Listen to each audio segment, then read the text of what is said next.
कहते हैं झूठ को 100 बार सुन ले वह सच लगने लग जाती है, और हमने सुन रखी थी लाखों बार, तो वो एक रस हो गया था, कोई ऑब्जेक्शन नहीं रहा।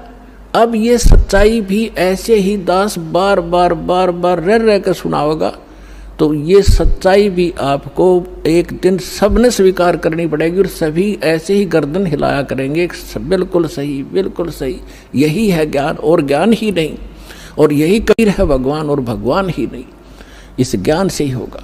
तो इस प्रकार अभी आपको प्रॉब्लम रहेगी और संघर्ष करो, ये तो आज़ादी की सी लड़ाई समझ लेना, लेकिन हमारी लड़ाई हथियारों की नहीं, ज्ञान के शस्त्र से हमने लड़ना है।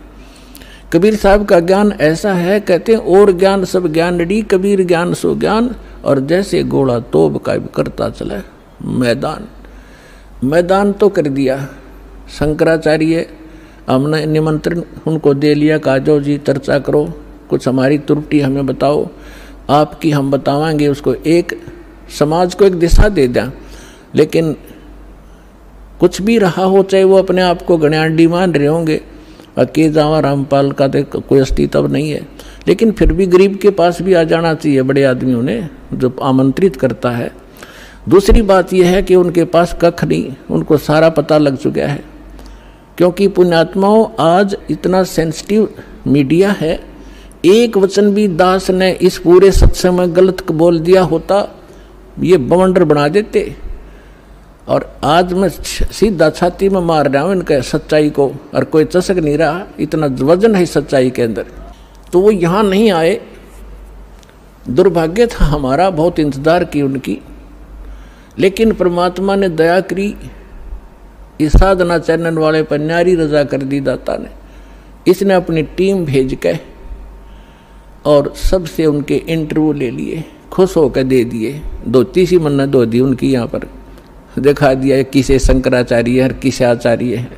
तो पुण्यात्माओं, कहने का भाव यह है कि जब तक ये पूरे विश्व में एक रस नहीं होगा, तब तक थोड़ा सा विरोध बना रहेगा, और उसमें आपने घना सावधान रहना पड़ेगा कि आपका नाम खंडित ना हो।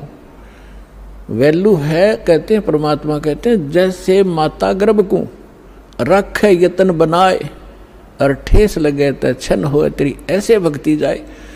अब भक्ति का मिलना यह बड़ी कठिन, और मिलने के बाद फिर वो उसको सुरक्षित रखना, वो एक बहुत बड़ी बात है। जब तक परिपक्व नहीं हुई तो फिर फायदा क्या उसका। तो इतना सावधानी आपने बरतनी पड़ेगी, जैसे कोई माता बच्चे को गर्भ में आते ही वो कितनी सतर्क हो जाती है, खान पीन में संयम बरतती है, पैर ऊंचा नीचा ना टिक जा कि तय बच्चे का झटका लग जा, रात को करवट ले भी गलती से ले लेती है तो तुरंत सतर्क होती है, और कहीं मेरे बच्चे का दाब ना लगी हो और खराब ना हो जाए मेरा गर्भ, वो कितनी चिंतित रहती है। तो आप जी ने इस भक्ति का जो लाल है, इतनी सावधानी से परिपक्व करना पड़ेगा, तब आपको सफलता होगी।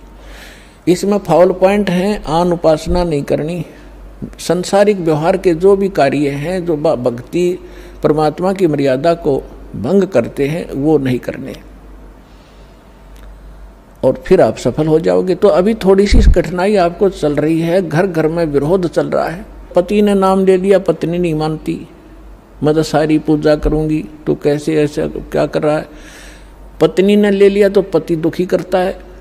तो धीरे धीरे ज्ञान से क्या होगा, ये ज्ञान ऐसा है कि आप घर पे चलाओगे और बच्चों पर भी असर करेगा, ना सुनेंगे तो भी कक्ष में सोए हुए व्यक्तियों पर भी ये वाणी असर करेगी, जैसे गारुड़ का मंत्र अचेत हुए उस सर्प के डसे हुए व्यक्ति पर, जो सुन भी नहीं रहा समझ भी नहीं रहा, और उसके ऊपर भी वो मंत्र बोल बोल कर उसके विष को उतार कर सचेत कर देता है। और ये तो परमात्मा की वाणी सब सिद्ध है, ये तो अपने पशु पक्षियों के ऊपर भी ये वाणी जा रही है, उनको भी, उनके भी पाप डाउन हो रहे हैं। ठीक है, उनके पाप गणे हैं इसलिए पशु योनि मिली, तो वो पाप घटते रहेंगे। जैसे कपड़ा किसी का ज़्यादा मैला है, हो गया है, मैल हो गया है, तो वो कई बार साबुन लगाने से स्वच्छ होगा, उज्जवल हो जाएगा, और जिसका थोड़ा मैला है, 1-2 बार साबुन लगाने से उज्जवल हो जाता है।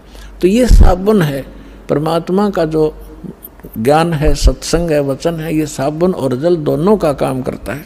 तो धीरे धीरे ये सत्संग जिस घर में चल रहा है पड़ोसियों तक भी असर होगा आपका, और आपके घर के पशु पक्षियों पर भी इसका प्रभाव पड़ेगा।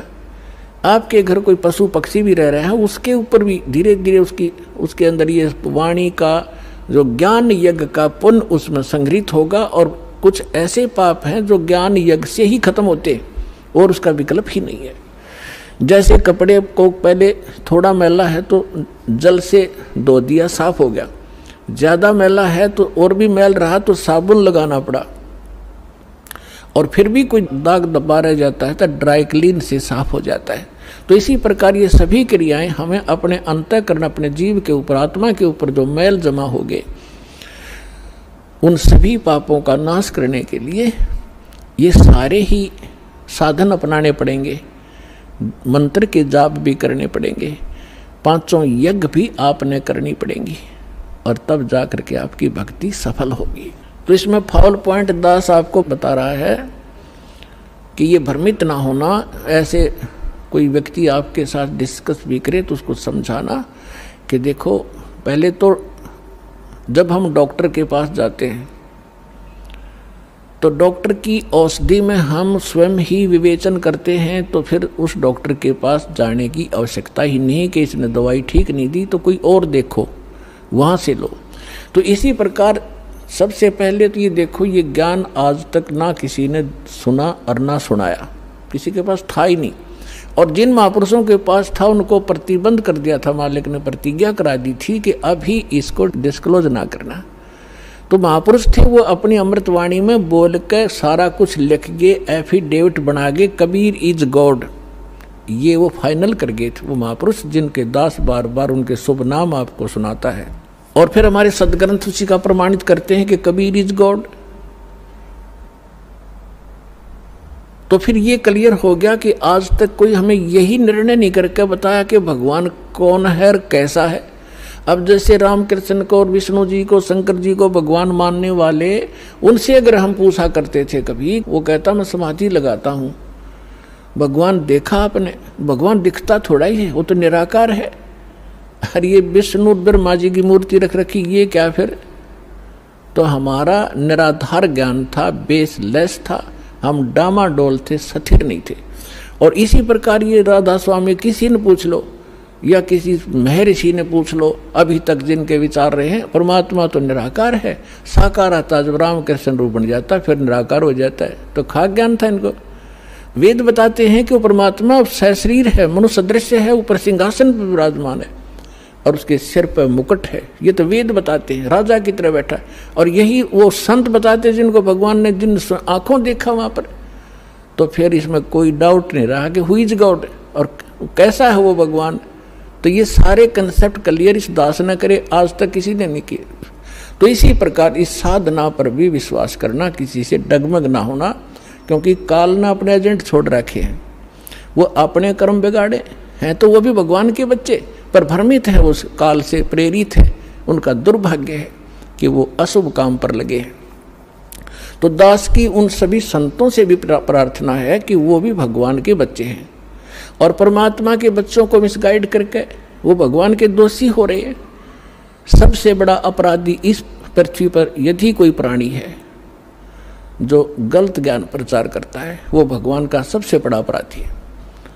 और आज देख लो, आज तक इस दास के अतिरिक्त या पहले महापुरुष रहे, उन्होंने जो ज्ञान दिया वो अपने सत्र का दे ही गए, उन्होंने आगे नहीं ये मंत्र वगैरह डिक्लेयर किए, वो बात अलग है। लेकिन वर्तमान में इस दास के अतिरिक्त सभी मिसगाइड किए बैठे, ये संत, मंडलेश्वर, आचार्य और शंकराचार्य। तो ये अपराधी हैं उस परमात्मा के।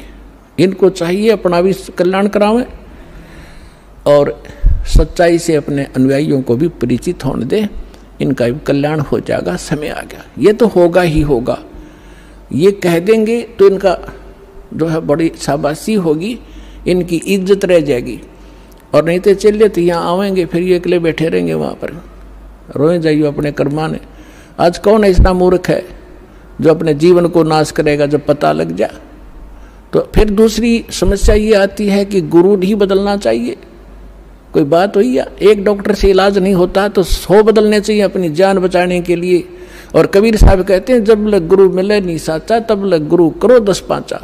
और झूठे गुरु के पक्ष को तज ना लावे वार, और द्वार ना पावे शब्द का वो भटके वार का वार।